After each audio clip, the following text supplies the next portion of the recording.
Blah.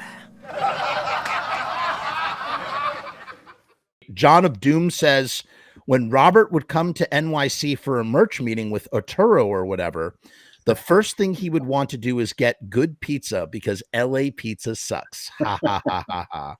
Yeah, that's true. Yeah.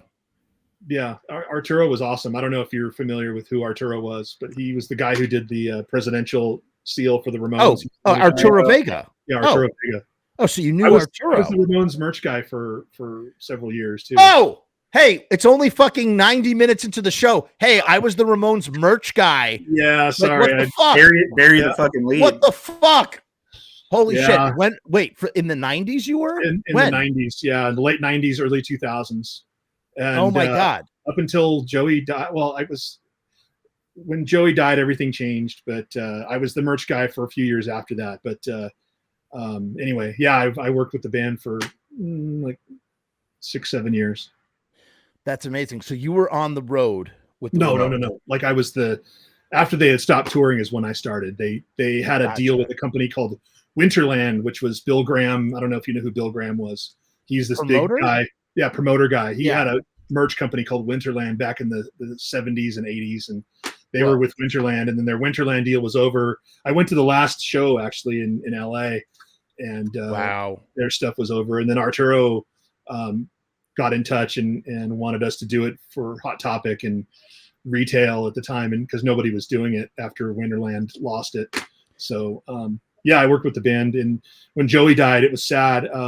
Quick story. It was in Spin Magazine, this story, but I came into the office. Joey died on a Sunday. I came in on a Monday, and on my fax machine, there was maybe like 20 or 30 purchase orders from like Hot Topic, Urban Outfitters, like all these crazy retail stores that never wanted anything to do with the Ramones ever.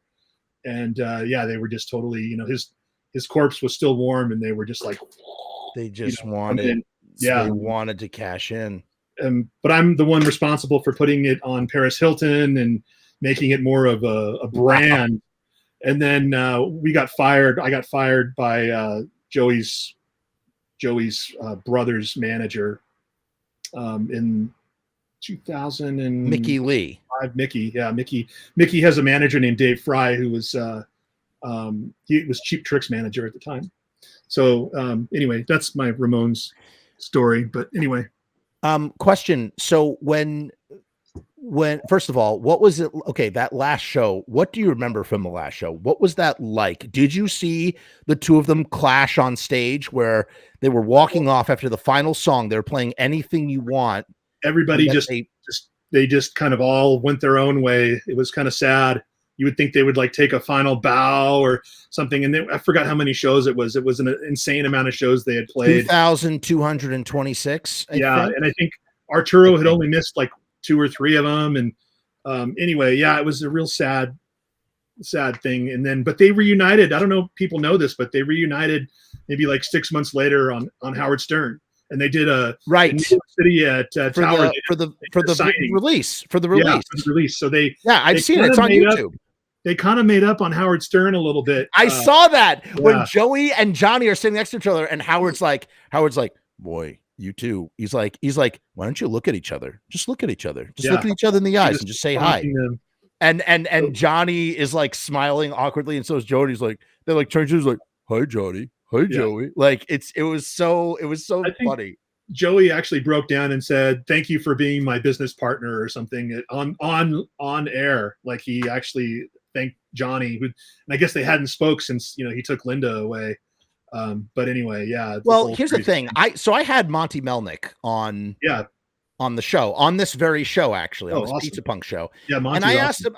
Monty's great, and he was so awesome to talk to him. And I was like, so look, like, what's the deal? Like, did they really use you as like an intermediate to like talk? And this is what he said. He was like, that's ridiculous. Like, of course they like spoke to each other. Like they were in a van together. Like, it's not like they couldn't smoke. Cause you always hear like the story that like, it would literally be like, it'd be like Johnny going to Monty and be like, tell Joey that blah, blah, blah, blah, blah, blah. Right. And then Joey be like, Monty, tell Johnny. And they like literally can like hear each other. And And he's like, no, he's like, look, they were business partners. They like knew each other. And I think like, I don't know. I've read all the biography. Oh, I haven't read, I read I Slept with Joey Ramone, but like I read Johnny's sort of thing, his commando book. Mm-hmm. And I get the sense that on some level, deep down inside, you know, they were still Ramones and they had been through all that shit together.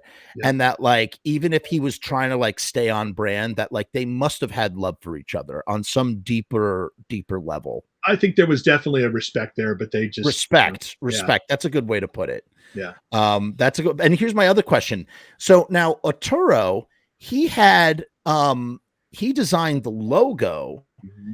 Were the Ramones, did they co-own that together, or did the Ramones buy it from him, or how did that work? Was he a part of that, or was he like part of it? He was, so when we would like come up with new designs and stuff, he was the one he was the creative director. He was also the lighting guy or lighting guy, right? Yeah. He worked for the Misfits after that too. No, that's kind of how we got the introduction, was through the Misfits.